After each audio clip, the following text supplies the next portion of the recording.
Patarlė. Kas skolinasi, tas tampa skolintojo vergu. Patarlė yra paimta iš Biblijos. Ir iš karto sprendžiame skolinimosi uždavinį. Bankas suteikė verslininkui 36 000 eurų paskolą. Skaičių užrašytą klasių santrumpom užrašome išplėstinę formą. Jisai pasiskolino 36 000 eurų. Po metų verslininkas turėjo grąžinti pasiskolintą sumą ir dar 15% nuo pasiskolintos sumos. Klausė, kiek pinigų po metų bankui grąžino verslininkas. Pirmą dalį grąžinimo mes tikrai žinome, tai yra pasiskolinti pinigai 36 000. Tačiau dar turėjo už paskolinimą bankui sumokėti. Turėjo sumokėti 15% nuo pasiskolintos sumos. Kaip mes ieškome 15%? Rodysiu skaičiavimą pačiu paprasčiausiu būdu.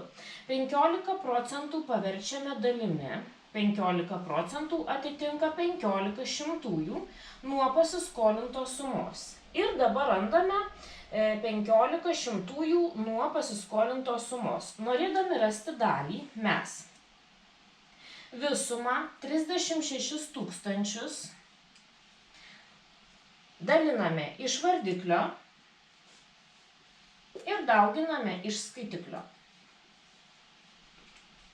Taikydami pagrindinę dalmens savybę 36 000 iš 100 padaliname taip. Pirmiausia, padaliname dalinį ir daliklį iš 10 ir po to dalinį ir daliklį dar iš 10. Ir turime padalinę 360. Ir dabar 360 turime padauginti iš 15. 360 dauginu iš 15 stulpeliu. Iš 5 0, 0 ir 3 minty 18. Iš 1 0, iš 1 6, iš 1 3. Sudedame. Gauname 5400. Ir matavimo vienetai yra eurai. Vadinasi, šalia pasiskolintos sumos turėjo mokėti bankui priedą 5400. Ir iš viso turėjo grąžinti pasiskolintą sumą ir dar priedą, tai yra 41 400 eurų. Čia yra atsakymas. Ten, kur randate eilutę atsakymas, turėtumėte rašyti 41 400 eurų.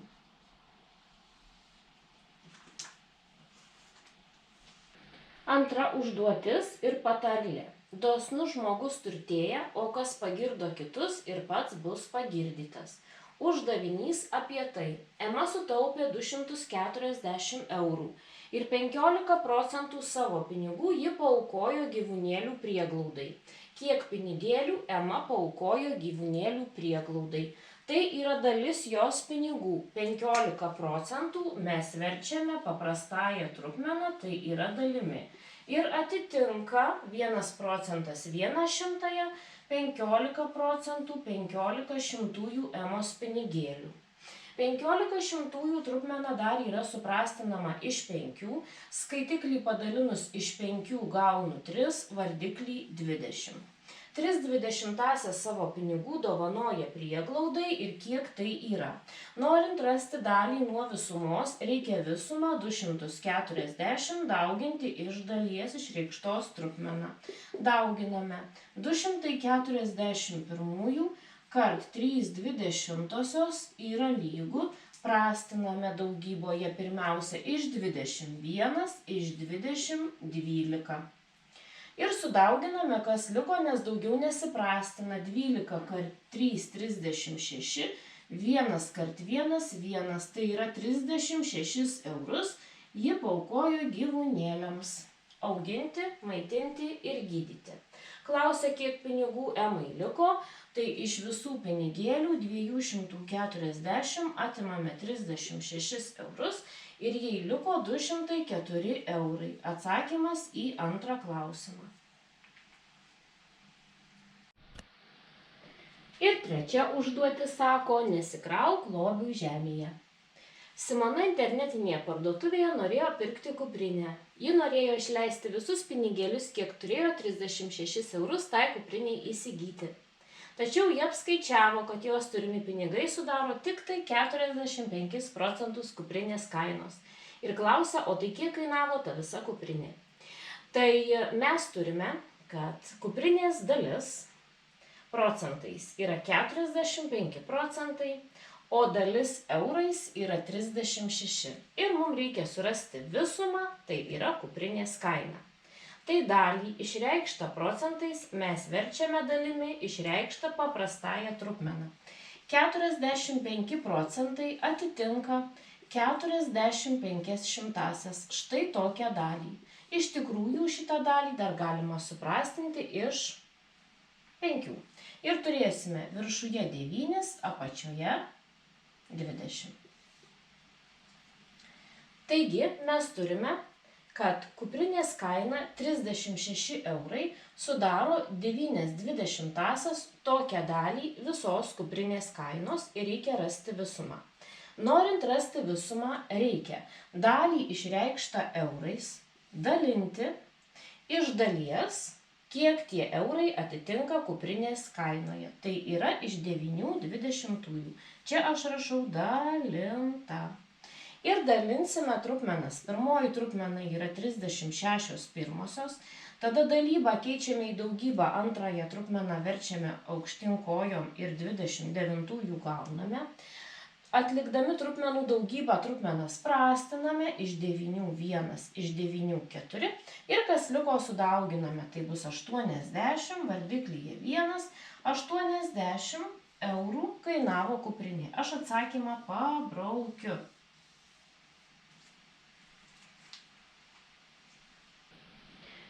Ir ketvirta užduotis. Povilas turėjo 120 eurų. Už 40 procentų turėtų pinigų jis nusipirko kuprinę. 40 procentų yra jo pinigų dalis. Mes tą dalį reiškiame paprastąją trupmeną. 40 šimtųjų ir jeigu išeina, tą trupmeną suprastinam. Iš 20 šiuo atveju 40 iš 22, 100 iš 25. Tai 2/5 visų pinigų kainavo kuprinė. O už 10 procentų likusių pinigų, kai nusipirko kuprinę, jis pirko puodelį. Klausia, kiek kainavo kuprinė?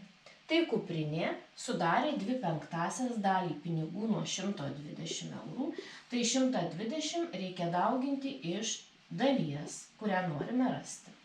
Tai bus 121 kart 2/5 prastiname dabar, iš 5, čia 1, čia 24 ir kas liko sudauginam. Gauname 48 pirmasis arba 48 eurus kainavo kuprinė. Toliau klausia, kiek kainavo puodelis. Puodelis kainavo 10 procentų, tai yra 10 šimtųjų arba suprastinus iš 10, 1/10 likusių pinigų. Surasime, kiek pinigų Povilui liko. Iš turėtų pinigų mes atimsime išleistus pinigus kupriniai ir gausime 72 eurai jam liko. Dabar 10 procentų arba 1/10 nuo 72 eurų bus skaičiuojama taip. 72 yra dauginama iš 1/10. Daugindama aš čia neprastinsiu, nors ir prastinasi. Gausiu 72 eurų kainavo puodelis ir išskirsiu sveikąją dalį 7 sveiki 20 ir paversiu dešimtainių skaičiumi 7,2 euro kainavo puodelis, dėl to, kad kaina rašyti paprastąją trupmeną yra neįprasta. Ir penkta užduotis. Paveikslėlyje pavaizduotas dėžutės dugnas. Jis yra stačiakampis.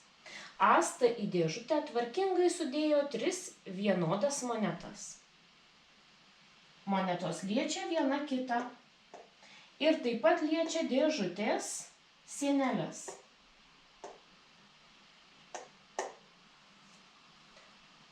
Prašo apskaičiuoti monetos skersmenį, dėžutės plotį, jei dėžutės ilgis yra nurodytas. Atsakymus parašykite mišriaisiais skaičiais. Mišrusis skaičius čia yra pavyzdys mišriojo skaičiaus, sveikoji dalis ir taisyklingoji trupmena. Prisiminkime, ką vadiname skritulio arba monetos skersmeniu. Štai skritulys.